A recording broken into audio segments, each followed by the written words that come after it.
नमस्कार दोस्तों, मैं अभिषेक हाजरा आप सभी के समीप एक और रोचक प्रस्तुति लेकर आया हूँ। कुछ ही दिनों पहले मैंने अवतार मूवी देखी और मुझे देखते साथ ही एक आभास हुआ कि इसका संबंध तो सीधा-सीधा महादेव से है। आइए इस वीडियो में जानते हैं कि महादेव यानी शिव जी और अवतार मूवी का क्या संबंध है। पौराणिक कथा के अनुसार ये कथा असल में मैंने महाशिव पुराण से उठाई है। तो जब शिव जी व देवी पार्वती का विवाह होने वाला था, तब सभी देवी-देवता काफ़ी चिंतित थे कि अब शिव जी वैराग्य को छोड़कर एक सांसारिक जीवन में प्रस्थान करने वाले हैं, तो उनका चाल-चलन, उनका आचरण, उनका ढंग, रहने का कैसे इस चीज़ में परिवर्तन लाया जा सके। तो क्योंकि शिव जी तो ठहरे वैराग्य शमशान में निवास करने वाले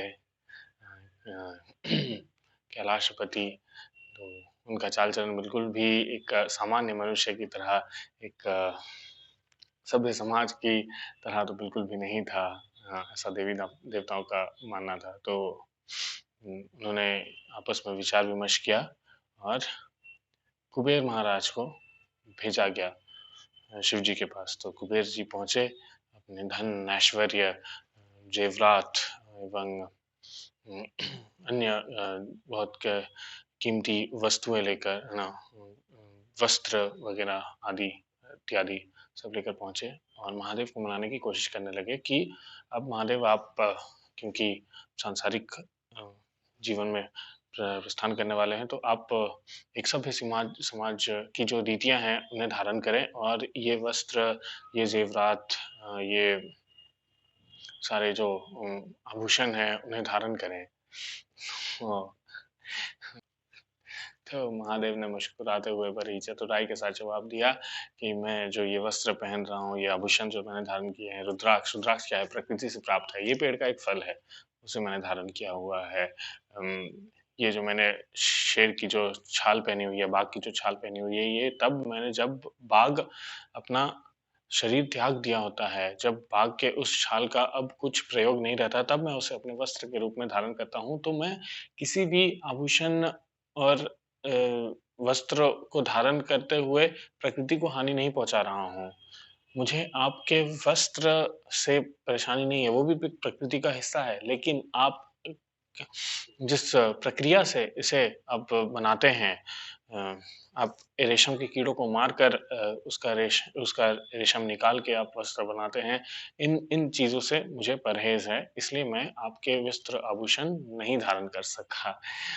फिर महाराज वहाँ से लौट पड़े, क्या कहते, तर्क-वितर्क में हार के आए थे। तो फिर देवी-देवताओं ने विचार-विमर्श किया कि अब किसे भेजा जाए? कुबेर महाराज तो पराजित होके आए हैं महादेव से। तो अब सब ने सोचा हमारे पास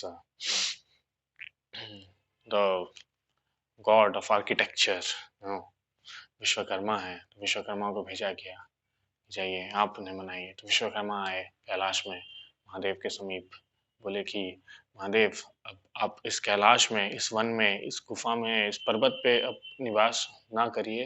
अब आप के लिए मैं एक भव्य भवन बनाता हूँ। आप एक भव्य भवन में रहिए, अब आप वैराग्य से सांसारिक जीवन में प्रस्थान कर रहे हैं। तो उसके लिए एक सुंदर सा भवन बनाता हूँ। फिर से महादेव महादेव तो ठहरे महादेव, देवों के देव। उन्होंने फिर मुस्कुराते हुए बड़ी चतुराई से कहा कि विश्वकर्मा, मुझे आपके भवन से तनिक भी द्वेष नहीं है, लेकिन यहाँ पर कैलाश में मैं प्रकृति की गोद में हूँ। ये अनंत आकाश अ, मुझे शीतलता प्रदान करती है। ये पेड़ों की छाँव मुझे शीतलता प्रदान करती है, जब ग्रीष्म ऋतु रहती है।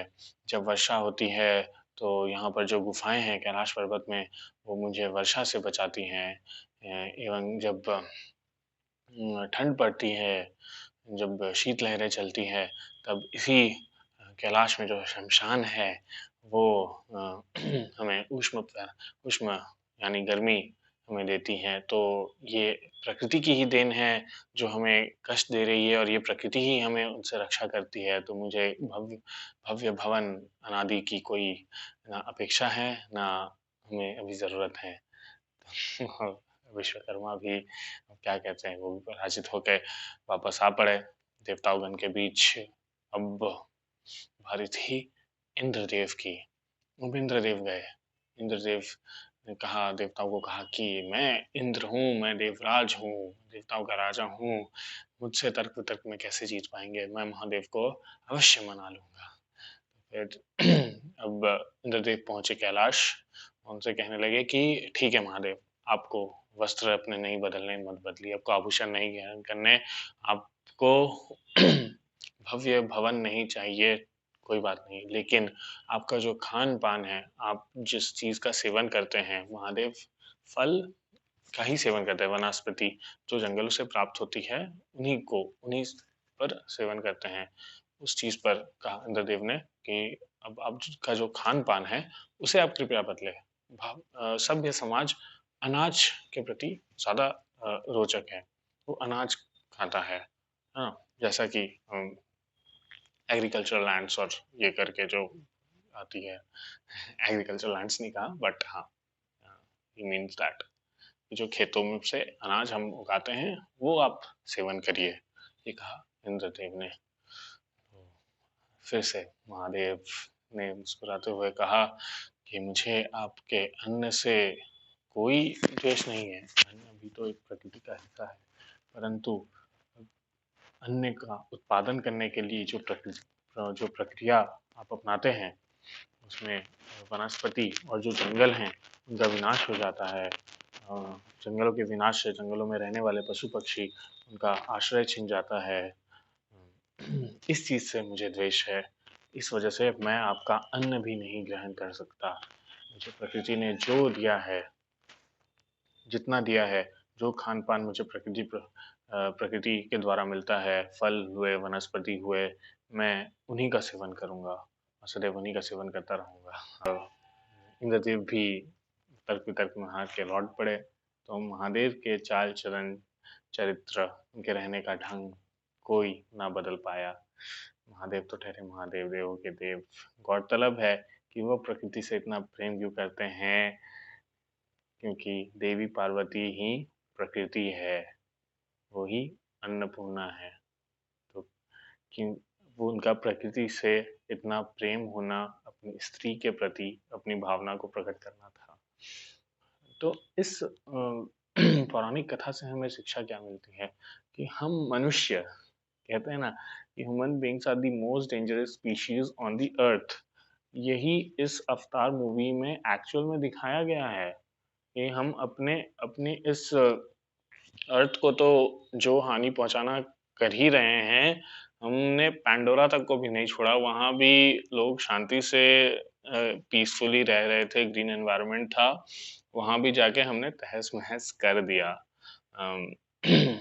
तो ये एक बहुत छोटा सा बट काफी गहरा संबंध था महादेव और अवतार मूवी के बीच में। हम ही खुद के दुश्मन हैं, हम ही खुद को ठीक कर सकते हैं। तो थोड़ा सा जब जब भी मौका मिले, आप थोड़ा सा प्रकृति के प्रति जरूर ध्यान दें। इसी थॉट के साथ अलविदा लेता हूँ। आपका जीवन कुशल मंगल रहे। आशा करता हूँ ईश्वर अपनी कृपा दृष्टि आप पर बनाए रखे। धन्यवाद। आज्ञा लेता हूँ।